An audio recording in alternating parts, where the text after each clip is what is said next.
या 10 वर्ष का हमारा बालक हो जाए, उसका यज्ञोपवीत संस्कार अवश्य करवाना चाहिए। कोई बड़ा आयोजन करने की आवश्यकता नहीं है, इसमें एक दिन में सब कुछ हो जाता है। तो ये संस्कार अवश्य करवाना है। उसके बाद फिर विवाह चाहे अपनी इच्छा से कर ले, कोई बात नहीं है। कम से कम जो उसका ब्रह्मत्व है वो उसका नाश तो ना हो। आजकल विवाह में हम आप लोग पुरोहित जी भी हम भी करवाते हैं, विवाह में भी जनेऊ पर वो फॉर्मेलिटी है एक किस्म से, बस और कुछ नहीं है। पहना दिया बस धागा और लटका दिया। हमारे चलो हमने तो सीखा था वृंदावन में अपने गुरुजनों से, इसको बनाने की भी बड़ी विधि है जनेऊ को, कि किस प्रकार से बनाया जाता है, इसमें ब्रह्म ग्रंथि कैसे लगाई जाती है। तो अभी इनका यज्ञोपवीत संस्कार भी सुखदेव मुनि का नहीं हुआ है, ये निकल पड़े। जब द्वैपायन कृष्ण, ये व्यास जी महाराज ने, कृष्ण द्वैपायन व्यास जी का ही नाम है, जब उन्होंने देखा कि मेरा पुत्र विरक्त होकर जा रहा है, तो वो भी विरह में पागल हो गए और विरह कातर आजुभाव, विरह से कातिर होते हुए उनके मुख से भी एक ही शब्द निकला, पुत्रेति तन्मयतया, पुत्र पुत्र कहने लगे। जब वो पुत्र पुत्र की आवाज सामने के जंगल में वृक्षों से टकराई, तो वो वृक्षों में से भी पुत्र पुत्र की आवाज आ रही है। ऐसा प्रतीत होता है जैसे तरवो विनेदुस्तम, वो वृक्ष भी पुत्र पुत्र कहकर पुकार रहे हैं। ऐसे उन सुखदेव मुनि को मैं बार बार नमस्कार करता हूँ। इस प्रकार से मंगलाचरण किया और बाद में कहने लगे कि देखो, जब किसी भी ग्रंथ में प्रवेश करना हो तो सबसे पहले अपने इष्ट देवी देवताओं का ही स्मरण करना चाहिए। उसके बाद नारायणम नमस्कृत्य नरम चैव नरोत्तमम देवीं सरस्वतीं व्यासं ततो जयम मुदीरयेत्। इन सबको नमस्कार करने के बाद कहने लगे, अब कथा प्रारंभ हो गई। मुनय साधु पृष्ठोहम भवद्वीर लोक मंगलम। कहने लगे कि हे ऋषियों, आपने जो ये प्रश्न किए हैं ये अपने कल्याण के लिए नहीं है, लोक मंगलम, ये पूरे संसार का मंगल कैसे हो इस कामना से किए गए हैं। बोलिए बांके बिहारी लाल की। यहाँ पांडाल में एक आनंद और भी है इसमें, यहाँ बीच में खंबा नहीं है कहीं पर भी, नहीं तो सोने वाली माताओं को थोड़ा सा सहारा भी मिल जाता है। बोलिए बांके बिहारी लाल की। आइए 2 मिनट के लिए भगवत नाम का सुमिरन कर लेते हैं, उसके बाद फिर आगे की कथा को करेंगे। श्रीमन्नारायण नारायण श्रीमन्नारायण नारायण नारायण श्रीमन्नारायण नारायण श्रीमन्नारायण नारायण नारायण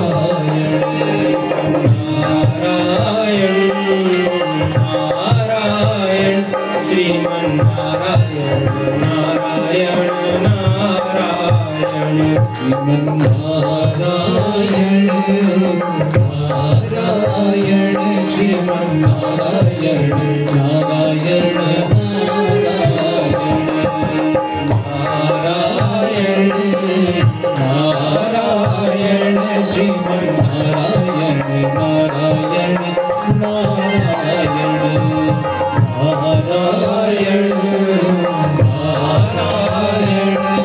श्रीमन्नारायण नारायण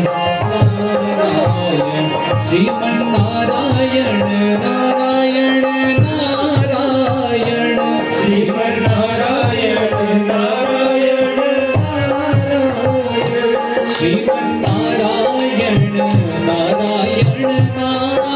नारायण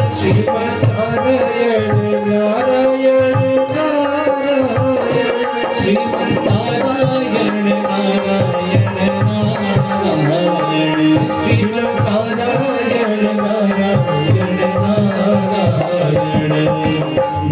नारायण नारायण नारायण नारायण श्रीमन्नारायण नारायण नारायण नारायण नारायण श्रीमन्नारायण नारायण लक्ष्मी नारायण लक्ष्मी नारायण लक्ष्मी नारायण लक्ष्मी नारायण लक्ष्मी नारायण लक्ष्मी नारायण लक्ष्मी नारायण लक्ष्मी नारायण श्रीमन नारायण नारायण नारायण श्रीमन नारायण नारायण नारायण श्रीमन नारायण नारायण नारायण श्रीमन नारायण नारायण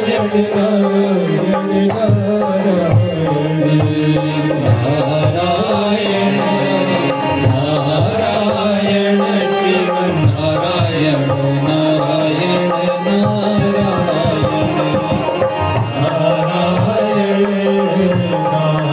नारायण श्रीमन नारायण नारायण नारायण श्रीमन नारायण नारायण नारायण श्रीमन नारायण नारायण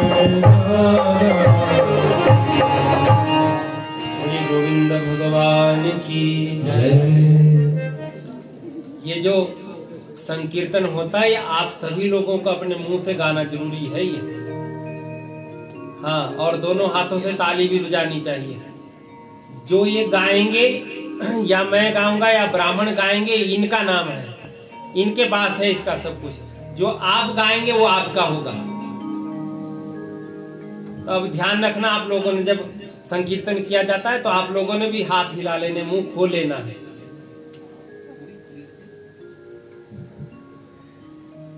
तो सबसे पहला प्रश्न किया था कि जीव मात्र का परधर्म क्या है, सबसे श्रेयस्कर मार्ग जीव के लिए क्या है। तो इसी प्रश्न का उत्तर देते हुए कहने लगे कि सावधान पूर्वक सुनो। स वै पुंसां परो धर्मो यतो भक्तिरधोक्षजे अहेतुकी अप्रतिहता ययात्मा संप्रसीदति। ऐसा उपाय करना चाहिए, वही मनुष्य का सबसे परम धर्म है, जिससे नारायण के चरणों में रति हो जाए, भक्ति हो जाए। वो सबसे बड़ा कार्य बताया इस जीवन का। इसका जीवन का धर्म क्या है, सबसे बड़ा कार्य क्या है, तो वो बताया स वै पुंसां परो धर्म। सबसे बड़ा धर्म ये है कि यतो भक्तिर अधोक्षजे, भगवान कृष्ण के चरणों में भक्ति हो जाए। और भक्ति के भी दो विशेषण बताए, अहेतुकी अप्रतिहता। भक्ति तो हम आप लोग भी करते हैं, परंतु ना हमारी अहेतुकी भक्ति है ना अप्रतिहता है। अब समझना आप लोगों ने कि अहेतुकी भक्ति